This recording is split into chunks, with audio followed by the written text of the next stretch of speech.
Olá, meus irmãos, bem-vindos ao canal Mistério Palavra do Senhor. Vamos dar continuidade ao estudo da Bíblia, capítulos 26 a 30 do livro de Isaías. São capítulos muito densos, cheios de ensino e capítulos cheios de ai, né?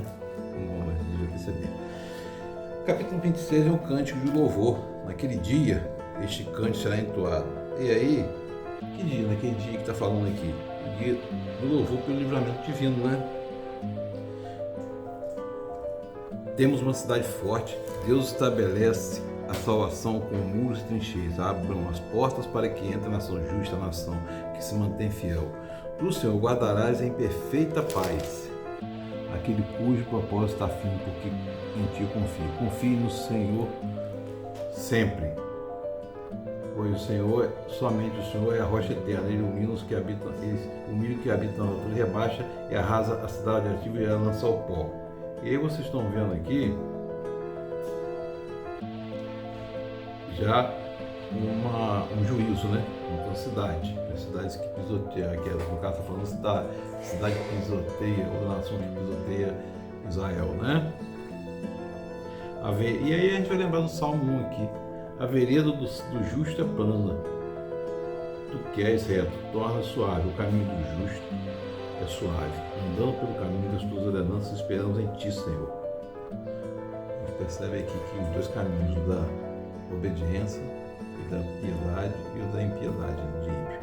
Ó Senhor nosso, outros senhores além de ti nos têm dominado, mas só o teu nome honramos. Agora eles estão mortos, não viverão. E aqui a gente está vendo aqui vai ver aqui para frente o destino do rei da Babilônia. O destino do rei da Babilônia. Senhor, no meio da aflição te buscaram, quando disciplinaste, sussurraram uma oração. Uma mulher grave presta dar a luz, que se contorcedor, assim esperamos nós na tua presença, ó Senhor. E aqui a gente vê o propósito de Israel qual era ser luz para todas as nações, levando a palavra do Senhor, né? Mas teus mortos virão, seus corpos serão ressuscitados. Está falando da restauração de Israel aqui. Vejam, o Senhor está saindo de sua habitação para castigar os moradores da terra por sua iniquidade. Vocês estão vendo aqui o castigo dessas nações opressoras, né? Salmo 27 também começa assim, com a palavra culminante dos juízos, né? Naquele dia, o Senhor, com sua espada severa, longa e forte, castigará o Leviatã. O que é o Leviatã? O Leviatã é um símbolo da mitologia cananeia, né? Referente a nações perversas como o Egito, né? Na época. Castigará o Leviatã, serpente veloz, o Leviatã, serpente tortuosa. Naquele dia se dirá: cantem sobre a vinha frutífera, eu, o Senhor, sou o vigia, rego constantemente, a protejo dia e noite para impedir que lhe façam dano. Não estou irado, se os pinheiros e as rodas lá me enfrentarem, eu marcharei contra elas e destruirei com fogo. A menos que venham buscar refúgio em mim, que façam as pazes comigo, que façam as pazes comigo. E você vê aqui que o Senhor dá oportunidade a todos, né? E aí vem falando, pelo desterro e pelo exílio, julgo com o sopro violento e ele o expulsa, como um dia de rajadas do vento oriental. Eles estão percebendo aqui que é o cativeiro babilônico, né? Está falando de vento oriental aqui, está falando de cativeiro babilônico.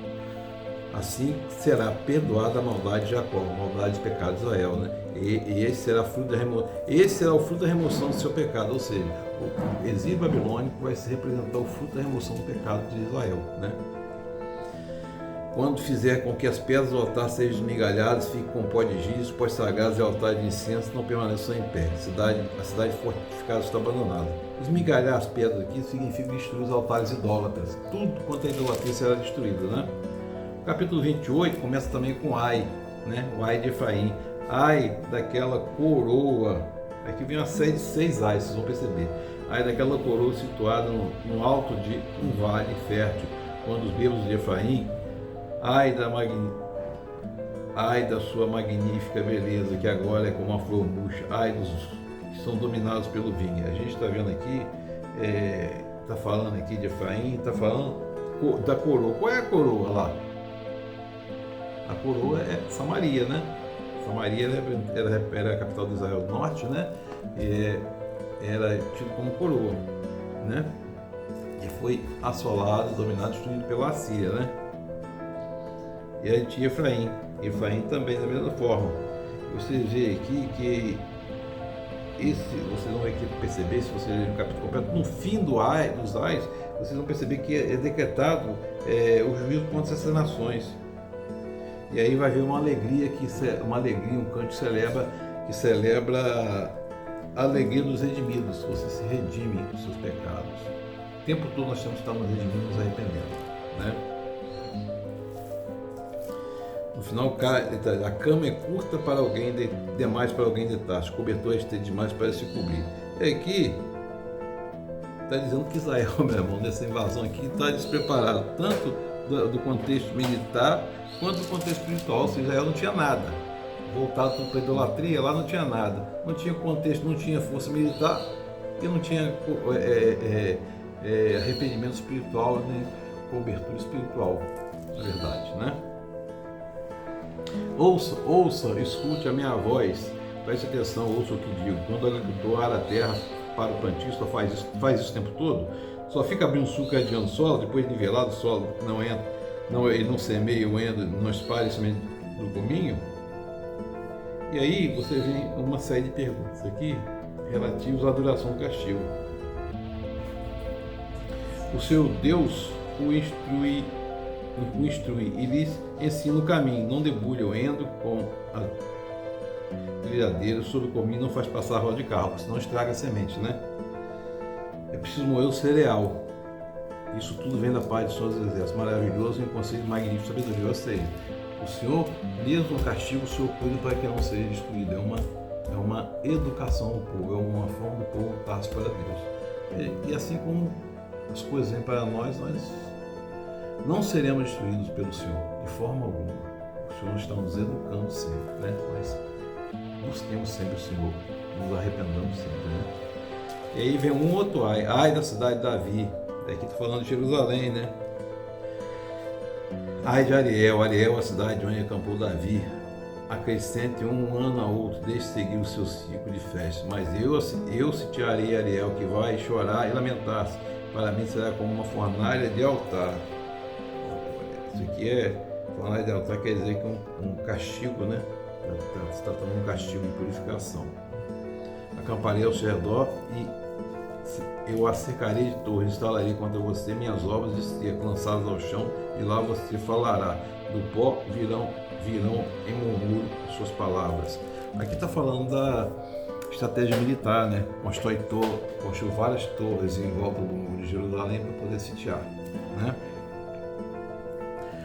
Mas os seus inimigos, e aí vocês vão ver aqui que no capítulo 29 do versículo 5, versículo 8, o tempo determinado por Deus para que cada nação devaste Jerusalém, e depois elas serão devastadas. Mas os seus inimigos tornaram como pó fino as hordas cruéis, como palha. O Senhor dos Exércitos virá com trovões, terremotos, estrondoso juízo, com tempestade, furacão, chamas de fogo devorador. Então as hordas de todas as nações que lutam contra Israel, aqui no caso, né, e Ariel, que investe contra ele e contra sua fortaleza, e a sitiam, serão como acontece num sonho, numa visão noturna. Assim será as ordens de todas as nações que lutam contra o monte Sião. Pasmem, fiquem atônitos. A profecia aqui de destruição das nações que atacam Israel e Jerusalém, né? O Senhor disse: povo se aproxima de mim. Isso aqui é uma coisa terrível, a gente sempre lê muito isso aqui, né? O Senhor disse: povo se aproxima de mim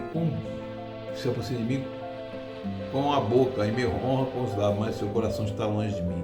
A adoração que me presta é feita só de regras ensinadas por homens. Por isso, mais uma vez, deixarei atônito esses povos com maravilha e mais maravilha. A sabedoria do sábio perecerá, a inteligência dos inteligentes se desvanecerá. Ai daqueles que descem as profundezas para esconder o plano. Quem nos vê? Quem poderá saber? Meu irmão, minha irmã. Isso aqui fugir de Deus é impossível, né? Isso aqui, Deus sabe tudo, é o Senhor da história, é onisciente, onipresente, onipotente, né? E está dizendo a forma que a gente deve adorar. A gente tem que ter lucidez, não ficar embriagado com o vinho aqui, né? Que representa a falta de lucidez, mas ser cheio do Espírito Santo, estar procurando ser cheio do Espírito Santo e honrar o Senhor com o coração, principalmente. Nada, qualquer serviço que você fizer, seja para alguém, seja na igreja, seja em qualquer lugar, servir, não representa nada se não for o coração que estiver fazendo, se não for a devoção ao Senhor e a devoção ao irmão. Isso é um mandamento, amar a Deus sobre todas as coisas e o próximo continua. Se você ama fazer mais serviço, você está amando a Deus primeiro? Não. Amar a Deus sempre, sempre Deus em primeiro lugar. Você não pode amar mais o serviço que a Deus, nem pode amar mais a Deus me deu uma bênção, amar mais a bênção do que o próprio Senhor. Existe todo um contexto hoje facilitando isso. O Senhor me deu uma bênção, aí você fica amando a bênção. Não, amar o Senhor, né? Coração para o Senhor. Isso aqui é o princípio do dízimo. Pessoalmente eu acredito nisso.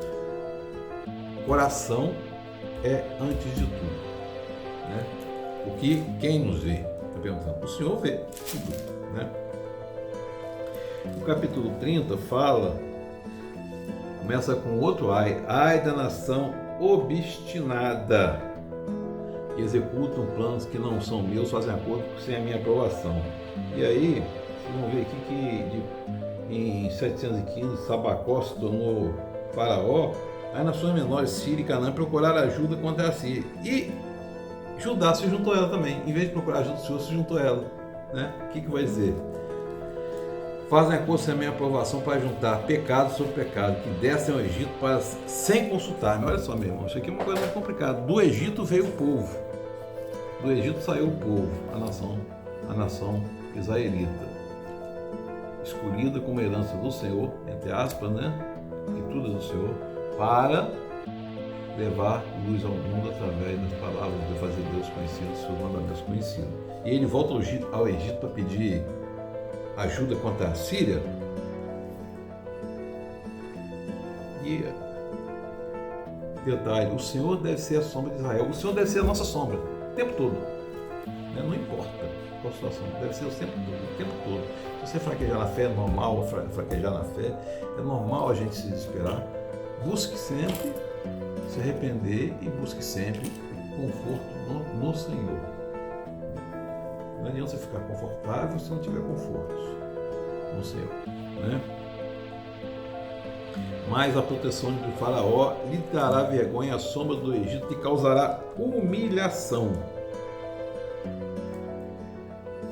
Como você registrar essa mensagem, e depois vem toda uma mensagem, aí ele fala cá embaixo, como você registrar essa mensagem, apelaram para a opressão, confiaram nos perversos, confiando na opressão lá no Egito, né? Este pecado será para vocês como um muro alto, rachado, porque de repente desaba e caiu, ou seja, você confiou nele, vocês vão se estrepar. Confie em Deus, né? Buscou em outra coisa que não fosse Deus refúgio, e isso é um muro torto, né? Que cai, diz o soberano, santo de Israel. Isaías sempre se refere a Deus como santo de Israel. No arrependimento, no descanso, está a salvação de vocês, na quietude, na confiança está o seu vigor, mas vocês não quiseram. Não, nós vamos fugir a cavalo e fugirão. Vocês disseram, cavalgaremos cavalos velozes, e serão os cavalos velozes serão seus perseguidores. Contudo, o Senhor espera o momento de ser bondoso com vocês, que ainda se levantaram para mostrar compaixão, porque o Senhor é Deus de justiça, como são os felizes que esperam nele. E aqui, meu irmão, está dizendo que o castigo de Israel tem um fim para terminar, assim como qualquer provação nossa tem um fim para terminar. Confie no Senhor, não confie em pessoas. Não confie em pessoas. Busque, antes de confiar em alguém, a orientação do Santo Espírito de Deus, a oração. Busque a oração. Que Deus nos abençoe para entender essa palavra. Amém.